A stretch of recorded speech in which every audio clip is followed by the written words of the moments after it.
the story of the raising of Lazarus. Raise your hand if you know the story, okay? Raise your hand if you know the book of the Bible that story is in. I'm going to give you a hint. I see maybe two. Okay. If you know it, as I give you the hints, you can go ahead and call it out. It's in the New Testament. It's a gospel. It's the signs, the book of signs. It's got a high Christology. Starts with the letter J. Thank you, John. It's John. The Gospel of John has the story of the raising of Lazarus. It's the only one that has it. And actually, it's in John 11.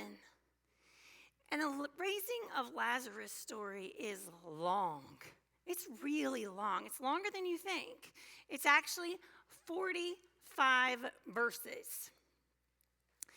And the thing about this beautiful, long story of the raising of Lazarus is it's full of one-liners that people know. And it's full of these phrases that people talk about. And it's full of people that you know. And so that's what makes the story familiar, these one-liners, these phrases, and these people. And so I'm going to tell you a little bit about those things. Let me give you some examples. For instance, the very first verse of this story, it says, there was a man who was ill named Lazarus, and his sisters are Mary and Martha from the village of Bethany. We know Mary and Martha. We love Mary and Martha's story. Remember this story about how they argued about which is better? Cleaning the kitchen or sitting at the feet of Jesus? People all the time go, are you a Mary or are you a Martha? We know these people. We know the village of Bethany. And it's a lot of fun, too, that Lazarus is known through his sisters. That's just an aside. It's just a lot of fun, I think. Another person in the story that we know is Thomas. Thomas the twin is in this story. But in this story, he believes. He says, let's go and let's be with Lazarus. But we know another time he might be one who doubts. We know Thomas. This is also in the story, the part where it says there are 12 hours of daylight. And those who walk in the light do not stumble, but those who walk at night, they stumble, for they don't walk in the light, they walk in darkness. We know about that. Also, we know that when Jesus hears about his friend Lazarus, he actually sits there for 2 days and he waits. And a lot of people go, why? Why did he wait? Easy answer is, the point is, we're in God's time, not ours. God's control, not ours. I love the fact that Jesus just has a friend. It's this really deep friendship that Jesus has with Lazarus. Is there anything else that you all remember about the beginnings of this story? Anything? Okay, I guess I covered it. This is a really interesting way to talk about a story. It's also a fun way. So I suggest if you ever want to read a story, before you read it with a friend or partner, even a child, talk about it first. Say what you remember. Say the parts you don't remember, even if they're wrong. And then you read it. And you see even more that comes. You pay attention a little differently. So that's just a fun way to read Scripture. We're going to read the last 6 verses of this story together. We're going to read the part that has some bite. Here it is on our screen. Then Jesus, again greatly disturbed, came to the tomb. It was a cave, and a stone was lying against it. And Jesus said, "Take away the stone." Martha, the sister of the dead man, said to him, "Lord, already there is a stench because he's been dead for 4 days." And Jesus said to her, "Did I not tell you that if you believed, you would see the glory of God?" So they took away the stone, and Jesus looked upward and said, "Father, I thank you for having heard me.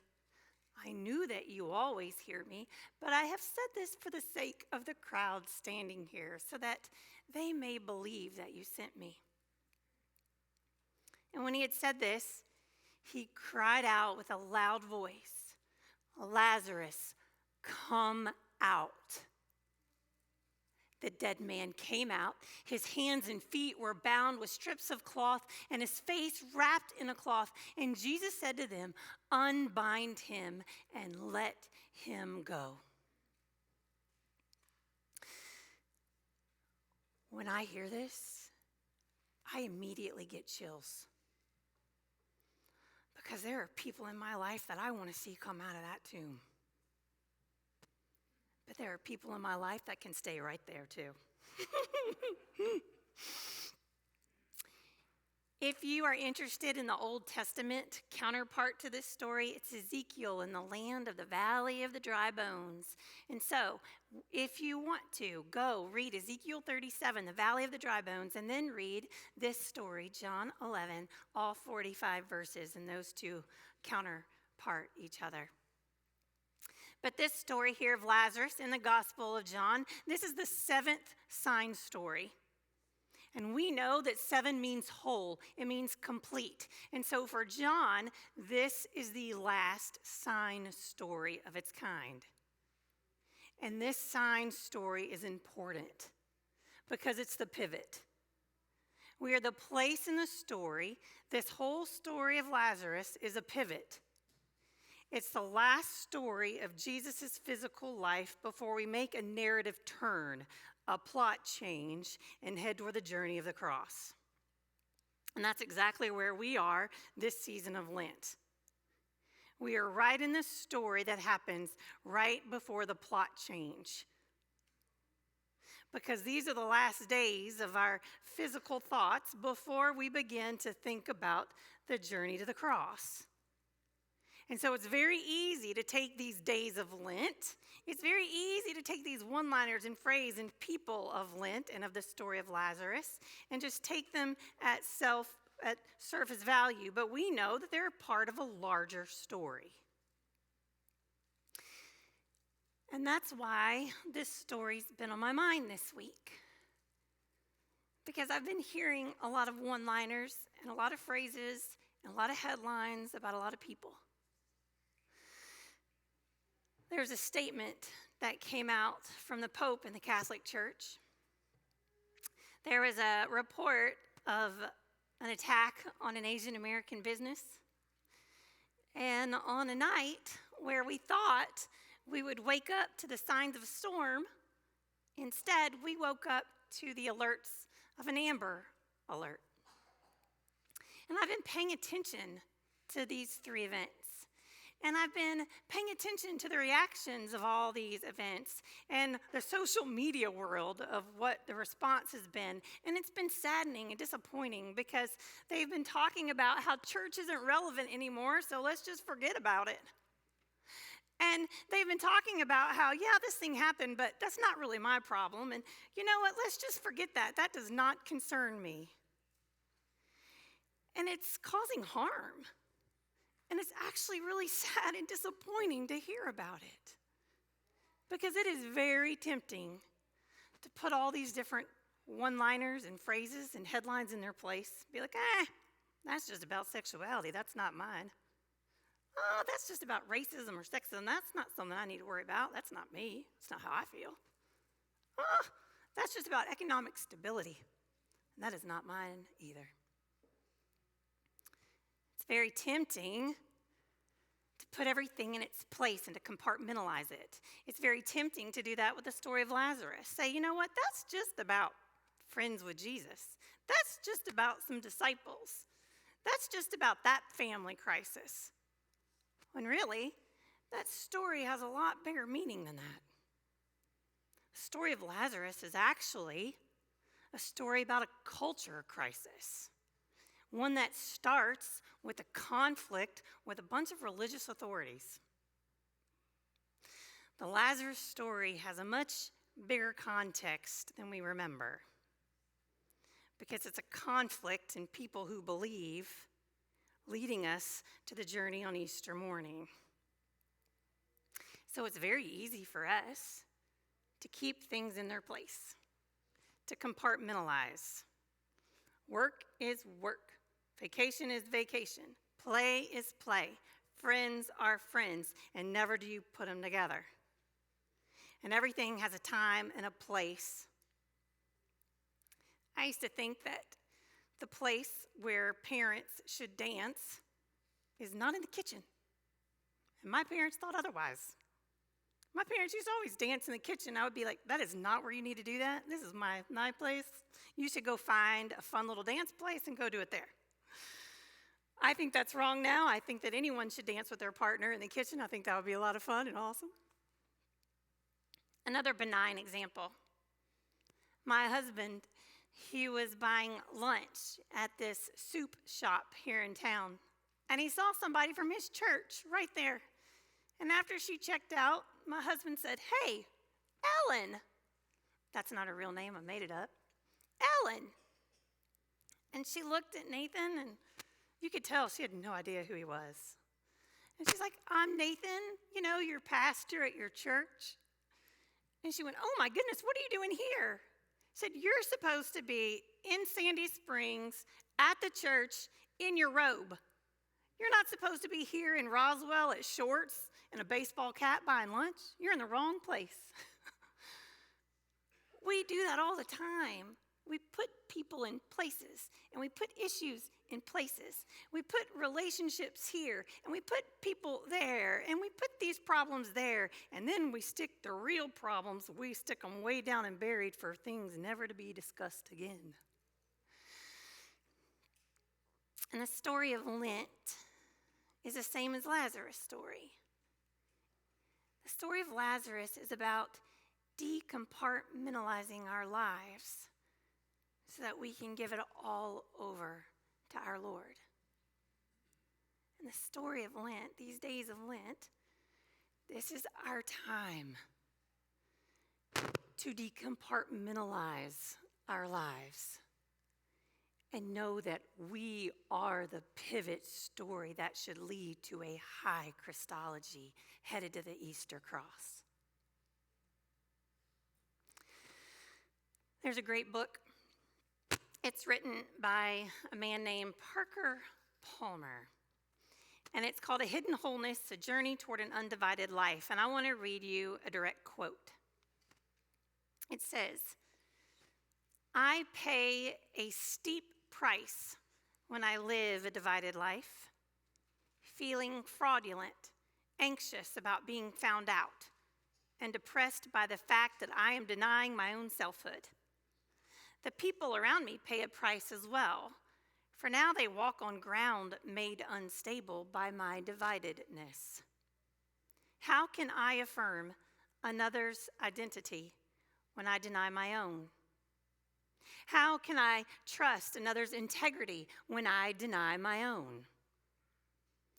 A fault line runs through the middle of my life, and whenever it cracks open, divorcing my words and my actions from the truth I hold within, things around me get shaky and begin to fall apart." How can we recognize a Messiah on Easter morning when we still haven't given everything to that Messiah?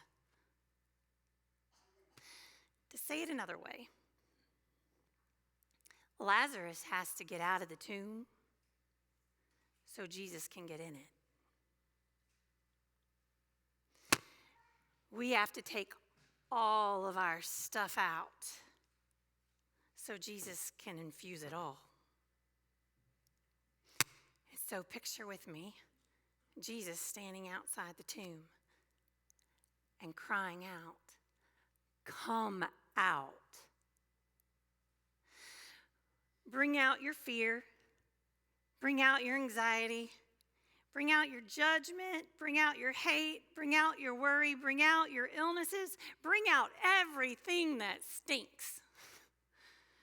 Bring it all out so that I can go in and be redeemed for you, and that I can help you be redeemed, And I can give all of these things new life and new mercy and new grace and new forgiveness and a new sense of love. Because the fault lines that we have created in our cultural crisis can no longer be ignored.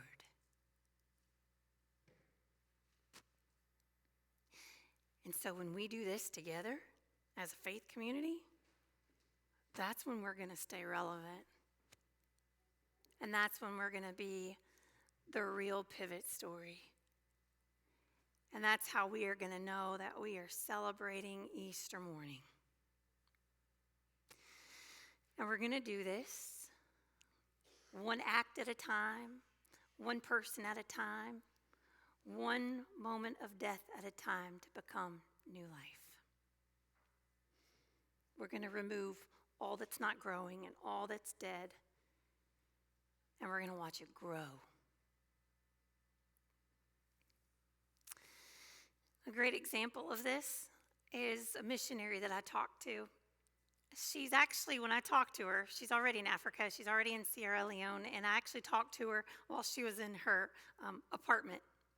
She had a roommate there, and they don't live with much. It's very different than what we live with. She's a young woman. She's much like Mary Stevens, who was here 2 weeks ago.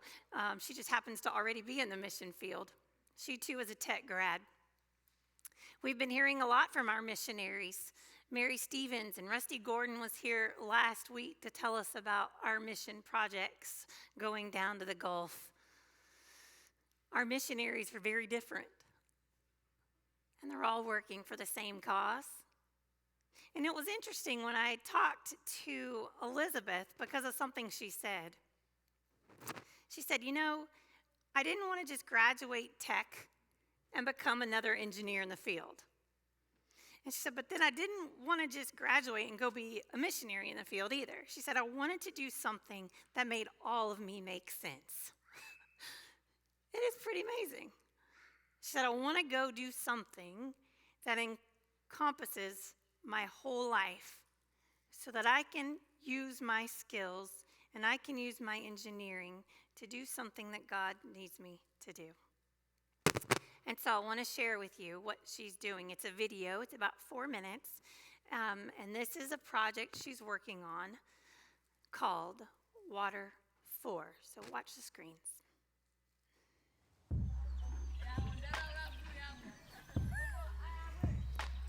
Empowerment.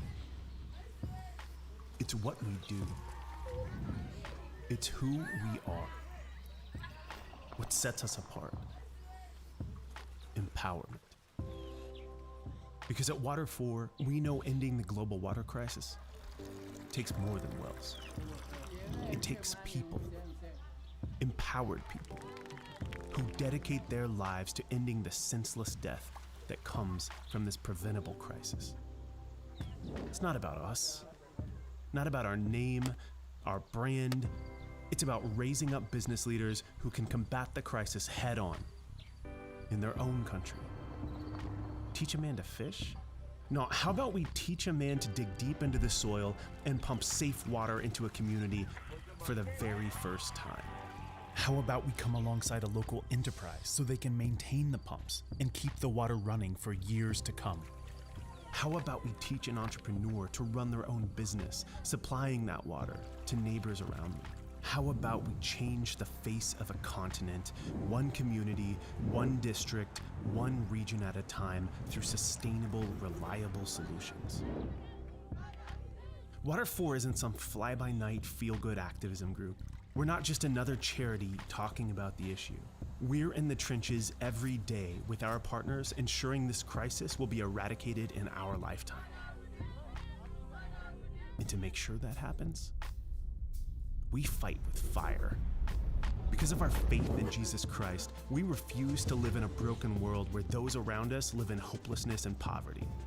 We see bringing water into a community as a spiritual act. We don't thump Bibles, we pump water. And in doing so, we earn the right to share the living water as well. We innovate, finding new ways to provide sustainable, cost-effective solutions for water access. and share our findings with our partners in the field. From designing our own hand pumps to creating entire water systems built off cutting-edge technology, we continually work to make the impossible possible. We reimagine the status quo daily, never afraid to throw out old ideas in an effort to end the crisis once and for all. We don't see a disease-ridden village. We see a future with safe water at every home. We don't accept the lie that sustainability is unobtainable in our time, but look forward to the day when Water 4 is no longer needed. And we do all this in an effort to empower men and women to fight the water crisis in their own communities. We know it can't be solved by Westerners calling all the shots. The vision for an end to the global water crisis has to live inside the hearts and minds of those who have the power to do something about it. Those in the communities directly affected. You see, at Water 4, we're not the heroes of this story. Our heroes are the men and women working daily to save the lives of millions. We give them the tools they need to change the world around them. The vision to create a new, sustainable way of living. The hope to bring life to communities on the brink of existence.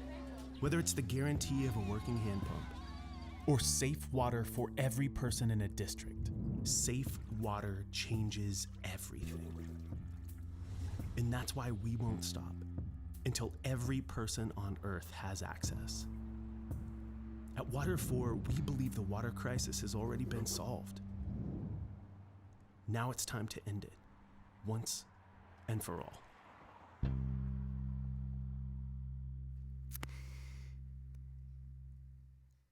So these next days, we are going to be called to unwrap and unbind the issues of that church statement and figure out what it really means. And what does it really uncover about us? And we're going to be called to unbind those issues of race-owned small businesses. And we are going to need to step into the light and really uncover issues of economic stability and water issues. So may we take these next days and may we step into the light and hear what God is asking us to put new life to. This, of course, is a time in our life of the church where we are in mission and service campaign. We are able to support our missionaries and our missionary projects like Water 4 and like Mary and like Homestretch and Drake House and Divine Providence Center. That's also another water project and a seminary. We are invited to be able to support these projects with our whole selves, with our prayers, with our presence, and also with our gifts. And you can support the missions and service budget by going to rumc.com/serve. You can make a pledge, you can make a one-time gift, and you can make an annual gift. And you can also give to our operating budget of Chapel Roswell going online or texting. But if you choose to be a part of the mission and be a part of a comprehensive ministry to our world, I invite you to do so through that mission, through that service, website, and campaign. Amen.